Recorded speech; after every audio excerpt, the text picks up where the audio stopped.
Ehi, compa, va. Ehi. Ciao compa. Ciao, compa. Bene, bene. Era il tempo dell'inverno ormai e Francesco Perugia lasciò. Con Leone camminava ed un vento freddo li gelava.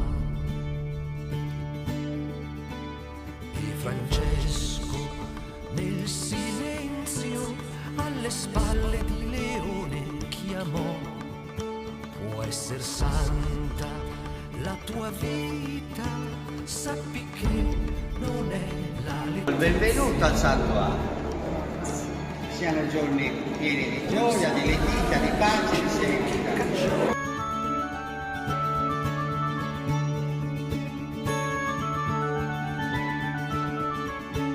Quando a Santa Maria si arriverà e la porta non si aprirà, tormentati dalla fame, nella pioggia a bagnarci staremo.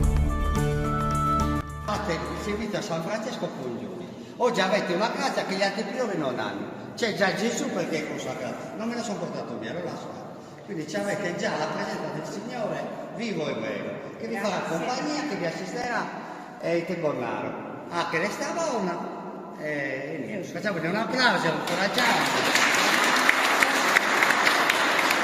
Recitiamo il Padre nostro che sei in cielo, sia santificato il tuo nome, venga il tuo regno, sia fatta la tua volontà, come in cielo così in terra.